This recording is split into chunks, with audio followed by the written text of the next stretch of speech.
तो यहाँ हम आ चुके हैं वापस से अपने कंप्लीट सिलेबस के साथ ऑफ सेक्शन 3 जनरल टेस्ट, जो कि आपके CUET 2022 का अहम पार्ट है। और इसको तैयार करने में थोड़ा टाइम लग गया बिकॉज NTA बाकी सब्जेक्ट्स के सिलेबस की तरह इसको डीपली एलोबरेट नहीं किया है, और इस कारण से इसका सिलेबस तैयार करने में थोड़ा टाइम लगा। और इसको तैयार किया गया है based on deep research of different universities exam pattern, और जो भी अदर एग्ज़ाम्स होते हैं उनके बेसिस पे इसका सिलेबस को तैयार किया गया है, जो कि आपके CUET एंट्रेंस एग्ज़ाम के लिए बहुत इंपॉर्टेंट होने वाला है सेक्शन 3 के लिए। और कंप्लीट सिलेबस को जानने के लिए वीडियो के एंड तक बने रहिए। तो हेलो बच्चों, कैसे हैं आप लोग? मैं विनय राणा स्वागत करता हूं आपका साइब्रोनिक्स एजुकेशन के यूट्यूब चैनल पर। सो बच्चों, आज की हम लोग इस वीडियो में देखने जा रहे हैं अपना complete syllabus of general test, जो कि आपके CUET 2022 के लिए बहुत इंपॉर्टेंट होने वाला है, क्योंकि बहुत सारे स्टूडेंट्स इसको ऑप्ट करने जा रहे हैं और कह रहे थे कि सर आप लोग इसका डीपली सिलेबस अगर बता दीजिए। और हम लोग देख लेते हैं यहाँ पर कि जो आपका CUET साइट पर आपको मिल जाएगा सिलेबस देखने को, उसमें क्या दिया गया है, क्या डिस्कस किया है, उसके बाद हम लोग देखेंगे डीपली सिलेबस। सो ये रहा आपके सामने, जो कि PDF आपको मिल जाएगी आपकी CUET.samarth.ac.in पर। और यहाँ पर सबसे ऊपर दिया गया है आपका जनरल टेस्ट, और यहाँ पर नोट में दिया गया है कुछ, वो देख लेते हैं क्या है। There will be one question paper which will have 75 questions out of which 60 questions need to be attempted. कहा जा रहा है कि आपके सामने एक पेपर आएगा, क्वेश्चन पेपर, जहाँ पर आपको 75 क्वेश्चंस मिलेंगे देखने को जनरल टेस्ट पेपर से, और वहाँ पर आपको 60 क्वेश्चन करने होंगे। ओके, आप लोग इसको देख पा रहे हो कि 75 क्वेश्चन में से 60 क्वेश्चन ही करने हैं। और जो ये पेपर है उसको क्या किया गया है, the test consist of 5 sections, उसको 5 सेक्शंस में डिवाइड कर दिया गया है, इक्वली बांट दिया गया है। तो कहने का अर्थ ये हुआ कि 15 क्वेश्चन ईच आपको 5 सेक्शंस में मिलेंगे। इस तरीके से आपका 75 क्वेश्चंस हो जा रहे हैं। और आपको 15 में से करने कितने हैं, आपको करने हैं 12 क्वेश्चंस ईच सेक्शंस। और आप इस तरीके से करते हो तो 12 5 जा 60 आपका हो जाता है। इतने क्वेश्चन आपको करने हैं, ये आप अच्छे से समझ पा रहे हो। अब हम लोग देख लेते हैं जैसा कि आगे क्या कहा गया है। Each section has 15 question, candidate have to attempt 12 question from each section, जैसा कि मैंने डिस्कस किया अभी। आगे क्या कहा है कि उन्होंने 5 सेक्शंस में डिवाइड किया है। वो कौन कौन से सेक्शंस हैं? सबसे पहले तो सेक्शन A में कहा गया है कि आपका GK और करंट अफेयर से क्वेश्चन पूछे जाने वाले हैं। और सेक्शन B में कहा गया है आपका जनरल एबिलिटी से क्वेश्चन पूछे जाएंगे। सेक्शन C बोलता है न्यूमेरिकल एबिलिटी से क्वेश्चन पूछे जाएंगे। सेक्शन D कहता है क्वांटिटेटिव रीजनिंग से क्वेश्चन पूछे जाएंगे, जो कि आपका बेसिक अर्थमेटिक कॉन्सेप्ट पर बेस्ड रहेगा। अर्थमेटिक वहाँ आएगी, अलजेब्रा वहाँ आएगी, जियोमेट्री, मेंसुरेशन एंड थोड़ा बहुत स्टैट्स से भी क्वेश्चन आ जाएंगे। और जो भी यहाँ पर सिलेबस पूछा जाएगा वो आपकी ग्रेड 8 तक का पूछा जाएगा। ओके, सेक्शन E में आपसे क्या बोलता है, लॉजिकल एंड एनालिटिकल रीजनिंग के बारे में। यहाँ पर भी आपसे क्वेश्चन पूछे जाएंगे, बट यहाँ पर क्वेश्चन आपके रीजनिंग से होंगे, और वो कौन से टॉपिक होंगे उसके बारे में हम लोग आगे देखेंगे। तो बस इतना ही था यहाँ पर। और इसके अलावा NTA ने कुछ भी यहाँ पर पब्लिश नहीं किया, ये भी नहीं बताया कि इसके अंदर में कितना पढ़ना है, क्या नहीं पढ़ना है। और हम लोग देख लेते हैं जो हम लोगों ने रिसर्च किया उस बेसिस पे। तो सबसे पहले आपके सामने आ रहा है सेक्शन A, जहाँ पर कहा गया है 15 क्वेश्चंस आपको मिलेंगे और करना है आपको 12 क्वेश्चंस। ओके, ये बात तो आप अच्छे से समझ चुके होंगे, तो ध्यान रखना है इस चीज़ को। सबसे पहले हम लोग देख लेते हैं यहाँ पर करंट अफेयर की बात। करंट अफेयर में आपसे क्या पूछा जाएगा और करंट अफेयर होती क्या है। सबसे पहले तो ये देख लीजिए, करंट अफेयर में आपसे ट्रेंडिंग टॉपिक्स पूछे जाएंगे। करंट अफेयर जो अब मतलब आपके सामने डेली घटनाएं हो रही हैं और आपके एग्ज़ाम के पॉइंट ऑफ व्यू से बहुत इंपॉर्टेंट होने वाली हैं, चाहे वो आपका नेशनल लेवल पे हो, इंटरनेशनल लेवल पे हो, ओके, या स्पोर्ट्स में हो, कहीं से भी आपसे क्वेश्चन पूछे जा सकते हैं। बस आपको अपनी नज़र दौड़ानी है और ये देखते रहना है कि भाई कौन कौन से अपडेट्स डेली हो रहे हैं। और आपको क्या करना है, यहाँ पे ट्रेंडिंग टॉपिक्स को टच करते हुए चलना है, क्योंकि ट्रेंडिंग टॉपिक से ही बहुत सारे क्वेश्चंस बन जाते हैं।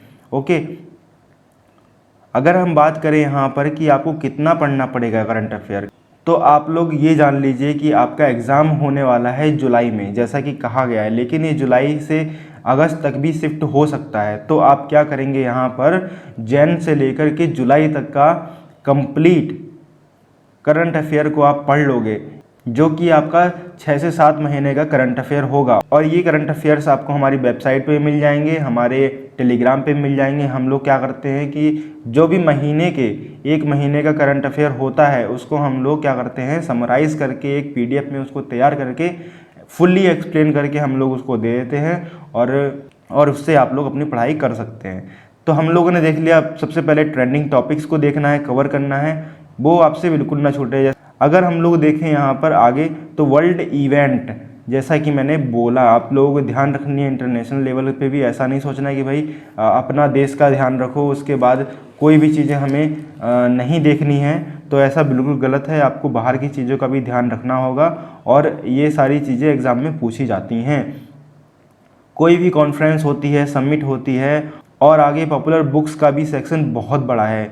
यहाँ पर आपसे क्वेश्चन हमेशा पूछे जाते हैं कि भाई एक बुक दे दी जाएगी और आपको ऑथर का नाम पूछ दिया जाएगा या फिर किसी ऑथर का नाम बोल के आपसे कह दिया जाता है कि भाई ये 4 ऑप्शन है, चारों में से एक ऑप्शन बता दो कि कौन सा हमारी बुक है उनकी है लिखी हुई। तो ये हमें बतानी होती हैं। आगे चल के एक टॉपिक आ जाता है हमारे सामने अवार्ड सेक्शन का।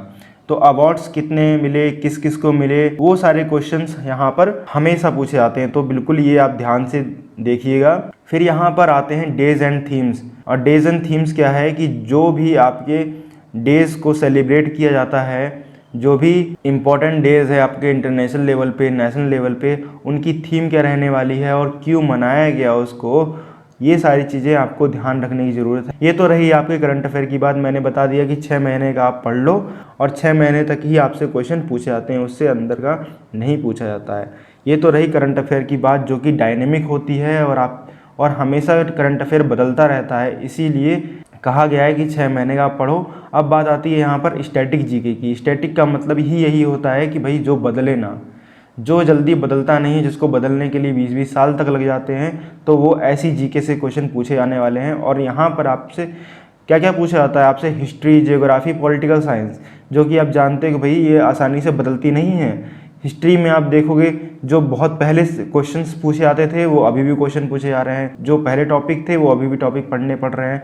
तो इसको हम बोलते हैं स्टैटिक जीके, जो कि जल्दी बदलती नहीं है, इसको बदलने में काफ़ी समय लगता है। तो हिस्ट्री से क्वेश्चन पूछे जाते हैं, जो कि आपकी 7-8 तक की हिस्ट्री रहेगी। ज्योग्राफी आपकी 7-8 तक की रहेगी। पॉलिटिकल साइंस जो कि आपका सिविक्स होता है वो भी 7-8 तक का रहेगा। नेक्स्ट आपका कॉन्स्टिट्यूशन ऑफ इंडिया, ये आप पढ़ लो कंप्लीट, क्योंकि यहाँ से क्वेश्चन हमेशा पूछे जाते हैं कि भाई उसके अंदर कौन कौन से अनुच्छेद आते हैं, ठीक है, क्या सेक्शन, क्या सब सेक्शन, ये सब हमें ध्यान रखना चाहिए हमारे एग्ज़ाम के पॉइंट ऑफ व्यू से। नेक्स्ट हमारा इंडियन इकोनॉमी से क्वेश्चन पूछे जाते हैं। फिजिक्स, केमिस्ट्री, बायो, यहाँ से भी क्वेश्चन आपके होते हैं। ये सारे बेसिक क्वेश्चन है, कुछ भी इतना डीप नहीं पूछा जाएगा, क्योंकि आपका साइंस का पेपर यहाँ पर नहीं हो रहा है। आप भी जानते हो ये जस्ट एक पार्ट है, तो इसीलिए आपको पढ़ना तो पड़ेगा ही। और कितना पढ़ना पड़ेगा ये भी आप जानते हो कि 7-8 तक का पढ़ना पड़ेगा, उससे ऊपर का हाई लेवल नहीं आता है। सो आप भी जानते हो कि भाई ये पेपर बहुत ज़्यादा इंपॉर्टेंट है, क्योंकि यहाँ पर 60 क्वेश्चन आपसे पूछे जा रहे हैं और एक क्वेश्चन आपका 5 मार्क्स का होता है। तो 300 मार्क्स तो आपकी यहीं से बन जा रहे हैं, तो आप इसको कैसे इग्नोर कर सकते हो? इसको इग्नोर बिल्कुल नहीं किया जा सकता है। आप लोग ध्यान से देखिएगा, ध्यान से पढ़िएगा। नेक्स्ट आपका आ जाता है स्पोर्ट्स प्लेयर्स एंड अवार्ड्स। भाई कई सारे स्पोर्ट्स टूर्नामेंट हो रहे हैं, फिर यहाँ पर क्वेश्चन बन जाते हैं कि भाई ये जो गेम हुआ है वो कहाँ हुआ है, कितने प्लेयर्स हैं और किसने कौन कौन सा मेडल जीता है, यहाँ से भी क्वेश्चन आपसे पूछ लिए जाते हैं। तो भाई ये रहा स्टैटिक जीके, इससे ऊपर कुछ नहीं आने वाला है। सेक्शन ए में आपका जीके एंड करंट अफेयर से। अब हम लोग चल लेते हैं अपना सेक्शन बी की तरफ और देखते हैं कि हमारा जनरल एबिलिटी में क्या क्या पूछा जाने वाला है। और यहाँ पर हमने हिंदी में भी उन चैप्टर्स को लिख दिया है, ताकि जो हिंदी के स्टूडेंट्स हैं वो भी यहाँ पर परेशान ना हो, वो समझ जाएं कि भाई कितना हमें पढ़ना है। और अगर वो लोग बुक्स आगे मार्केट से लेते भी हैं तो उनको पता रहना चाहिए कि भाई क्या क्या हमारी बुक्स में होना चाहिए। सो जनरल एबिलिटी का मतलब होता है कि भाई आपकी इंटेलिजेंस को यहाँ पर एनालिसिस करने वाले हैं। और वो कैसे एनालिसिस किया जा सकता है? आपका जनरल बेसिस पे किया जाएगा। आपसे कुछ भी पूछ दिया जा सकता है, चाहे आपका रीजनिंग का क्वेश्चन आ जाए यहाँ पर, चाहे मैथ्स का क्वेश्चन आ जाए, चाहे इंग्लिश का क्वेश्चन आ जाए, यहाँ से कोई भी सब्जेक्ट्स का क्वेश्चन आ सकता है। आप ये मत देखकर कंफ्यूज होइएगा कि भाई सेक्शन बी में हमारा मैथ से कैसे क्वेश्चन आ गया, हमारा इंग्लिश से कैसे क्वेश्चन आ गया, क्योंकि इसका मतलब ही यही होता है कि आपकी एबिलिटीज़ को चेक करना है। अब ये आपसे कहीं से भी क्वेश्चन पूछा जा सकता है। बस यहाँ पर आपको क्या देखने को मिलेगा? बस यही देखने को मिल जाएगा कि भाई कि स्टेटमेंट्स के क्वेश्चन मिले हैं हमें देखने को, अजम्पशंस के मिले हैं, कंक्लूजन के मिले हैं, कॉज एंड इफेक्ट्स के मिले हैं, क्या मिले हैं, बस यही आपको लास्ट में समझ में आएगा और कुछ भी समझ में नहीं आने वाला है। और यहाँ पर हम लोग बात करें कि एक चैप्टर है आपका क्लासिफिकेशन, जो कि आपके रीजनिंग का पार्ट होता है। वहाँ पर आपसे ऑड वन आउट पूछा जाता है, जहाँ पर क्या पूछा जाते हैं आपसे कि भाई जो भी एक ऑड वर्ड होगा, ऑड स्टेटमेंट होगा, उसको आपको रिमूव करना है और वही आपका आंसर होने वाला है। सो आप जानते हो कि वो रीजनिंग का पार्ट है, बट ये आपका रीजनिंग के पार्ट होने के साथ साथ आपसे जनरल एबिलिटीज़ में पूछ दिया जाता है। आप लोग समझ लीजिए कि जनरल एबिलिटी में सब कुछ आ सकता है, और आपको क्या देखना है कि अपना माइंड को, अपनी इंटेलिजेंस को ओपन रखना है बिल्कुल भी। फिर भी यहाँ से मैं आपको टॉपिक बता देता हूँ कि किस किस टाइप से आप समझ पाओगे कि जनरल एबिलिटी के क्वेश्चन आ गए हैं आपके सामने। सबसे पहले तो आपसे पूछा जाएगा क्रिटिकल रीजनिंग, ठीक है, जहाँ पर आपको आइडेंटिफाई करना होता है, एनालाइज करना होता है अपने स्टेट्समैन को। ये सारी चीज़ें आपसे क्रिटिकल रीजनिंग के अंदर पूछी जाती हैं। नेक्स्ट आपका ये भी क्रिटिकल रीजनिंग का भी पोर्शन आ जाता है। स्टेटमेंट आ जाते हैं, आर्ग्यूमेंट्स आ जाते हैं, जिसको हम कथन और तर्क बोलते हैं। स्टेटमेंट एंड अजम्पशंस के क्वेश्चन मिलते हैं हमें देखने को, स्टेटमेंट एंड कंक्लूजन के क्वेश्चन देखने को मिलते हैं।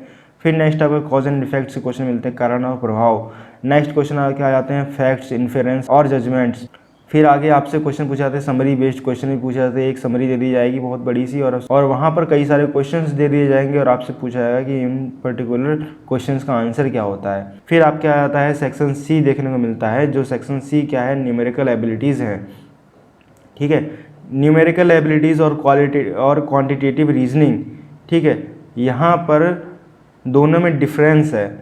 न्यूमेरिकल एबिलिटीज़ में भी आपका जनरल एबिलिटीज़ की तरह क्वेश्चन आते हैं। न्यूमेरिकल एबिलिटीज़ में क्या है आप लोग ये समझिए। सबसे पहले न्यूमेरिकल एबिलिटीज़ में वो सारे क्वेश्चन आ जाएंगे जो कि नंबर से रिलेटेड होंगे आपके। वहाँ पर रीजनिंग के क्वेश्चन भी आ सकते हैं। आप लोग ऐसा मत समझिए कि रीजनिंग के क्वेश्चन न्यूमेरिकल एबिलिटी में नहीं आएंगे, आ सकते हैं, ठीक है। सीरीज़ के क्वेश्चन आ सकते हैं, और आपके जो बेसिक जो चैप्टर्स होते हैं न्यूमेरिकल एबिलिटीज़ में जो आने की संभावना बहुत ज़्यादा होती है, वो आपके आते हैं नंबर सिस्टम चैप्टर आपका मैथ्स का बहुत इंपॉर्टेंट चैप्टर है। यहाँ पर आपको नंबर्स के साथ खेलना होता है, यहाँ पर वो आपको यहाँ पर क्वेश्चन देखने को मिल जाएंगे। नेक्स्ट आपका आता है सिंप्लीफिकेशन भी भाई आपका बहुत बड़ा टॉपिक है। इसके अंदर हमें क्या पढ़ना पड़ेगा, हमें पढ़ना पड़ेगा rule of V BODMAS. V BODMAS की फुल फॉर्म क्या होती है आप लोग अच्छे से जानते हो कि vinculum bracket of division, multiplication, addition and subtraction. Next यहाँ पर आ जाता है हमारे सामने सर्ट्स एंड इंडिसेस, जो कि हिंदी में बोलते हैं घातांक एंड करणी। यहाँ से क्वेश्चन आपको देखने को मिल जाएंगे। नेक्स्ट आपका आता है DI, डेटा इंटरप्रिटेशन। यहाँ पर आपसे क्वेश्चन कैसे पूछे जाते हैं, यहाँ पर भी आपसे स्टेटमेंट में क्वेश्चन आएगा, बट यहाँ पर आपको कुछ चार्ट्स दिए जाएंगे, जहाँ पर आपसे 2 से 3 क्वेश्चंस उस चार्ट से पूछे जाते हैं, वो आपको सॉल्व करने रहेंगे। और वहाँ पर आपको कौन से क्वेश्चन देखने को मिल जाते हैं, आपको पाई चार्ट से क्वेश्चन मिल जाता है, आपको लाइन चार्ट से क्वेश्चन मिल जाते हैं, आपको टेबल चार्ट से क्वेश्चन मिल जाते हैं, और बार चार्ट से क्वेश्चन मिल जाते हैं।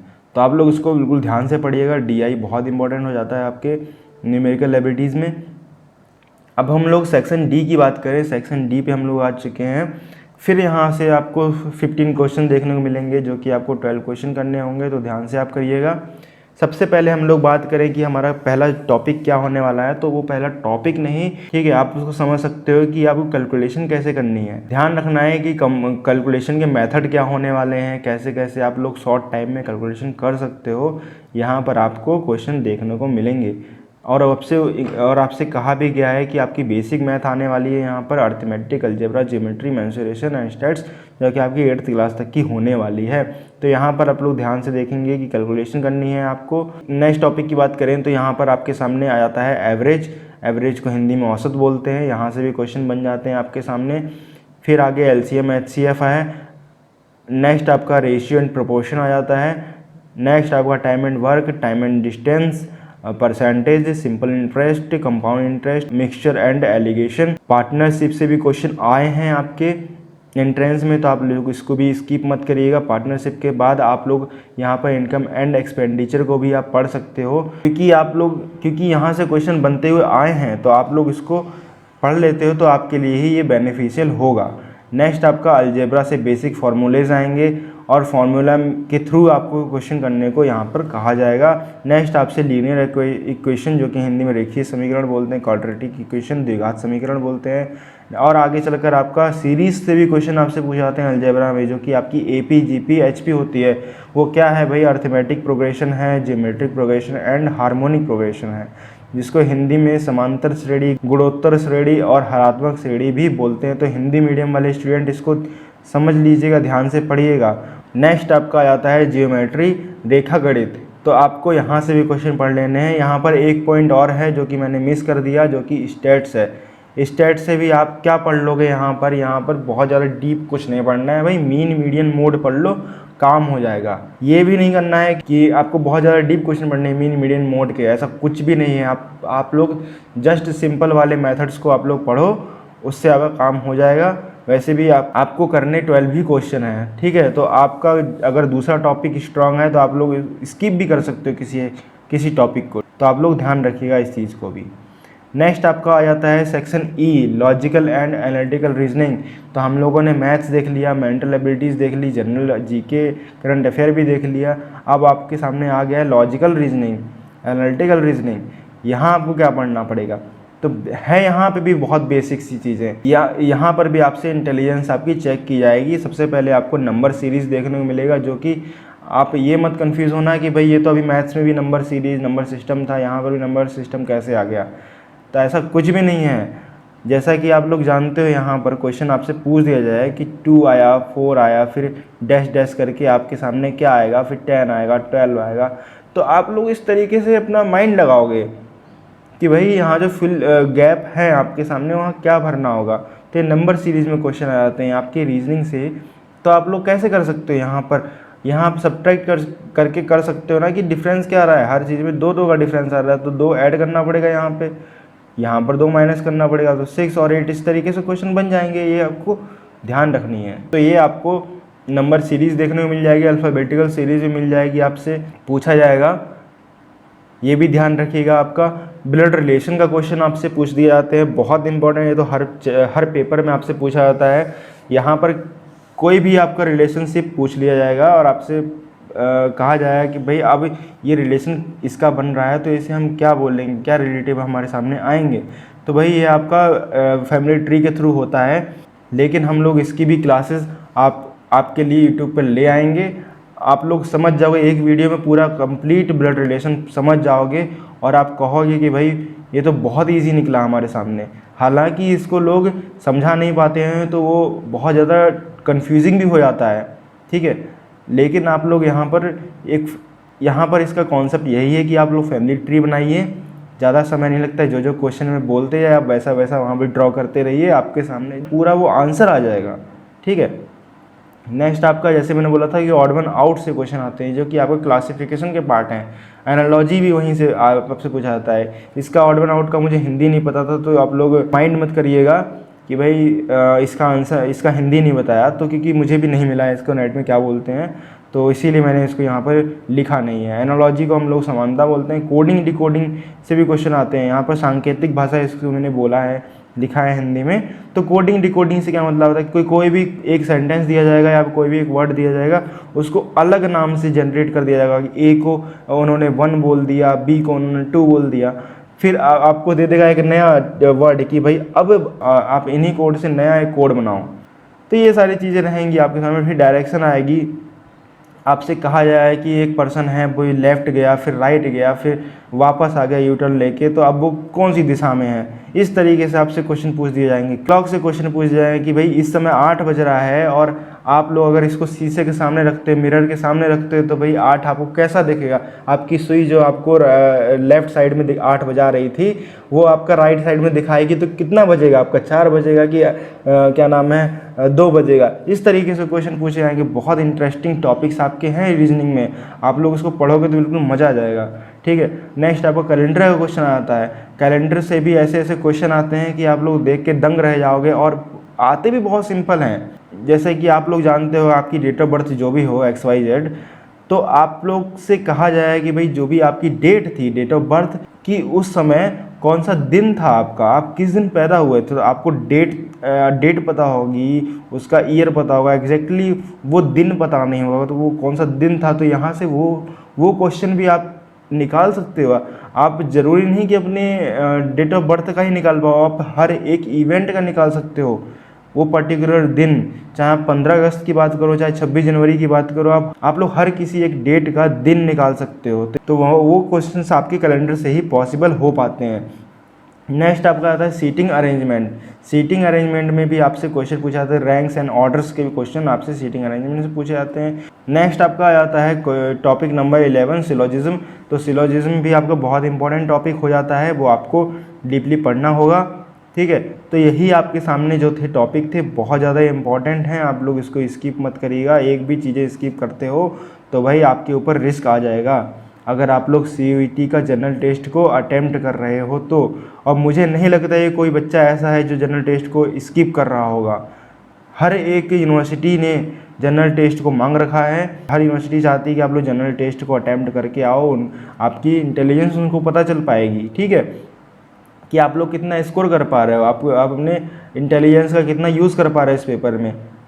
बहुत सारी चीज़ें बुक से भी हैं, लेकिन कई सारी चीज़ें आपके ऐसे भी हैं जो बुक के अलावा आपको प्रैक्टिकली वो चीज़ करनी होती हैं, ठीक है। तो आप लोग यहाँ पर कंप्लीट सिलेबस देख पाए हो, और आई होप यहाँ पर किसी तरीके की कोई प्रॉब्लम नहीं होगी। और कोई डाउट होता है तो आप लोग क्या करें कि हमें कमेंट सेक्शन में पूछें और हम उनका आंसर करेंगे। और उसके बाद भी आपकी क्वेरीज़ का सॉल्यूशन नहीं मिल पाता है तो आप लोग हमसे टेलीग्राम पे भी जुड़ सकते हैं, या आप हमारे व्हाट्सएप पे भी हमें मैसेज कर सकते हैं, हम लोग उसका आंसर आपको कर देंगे। व्हाट्सएप नंबर आपको स्क्रीन पर देखने को मिल जाएगा। आप लोग कोई भी क्वेरी आपके एग्जाम से रिलेटेड हमसे कर सकते हैं, ठीक है। तो जो भी सिलेबस था आप उसको स्क्रीनशॉट ले लीजिए, और मिलते हैं हम लोग नेक्स्ट वीडियो में। तब तक के लिए बाय एंड टेक केयर।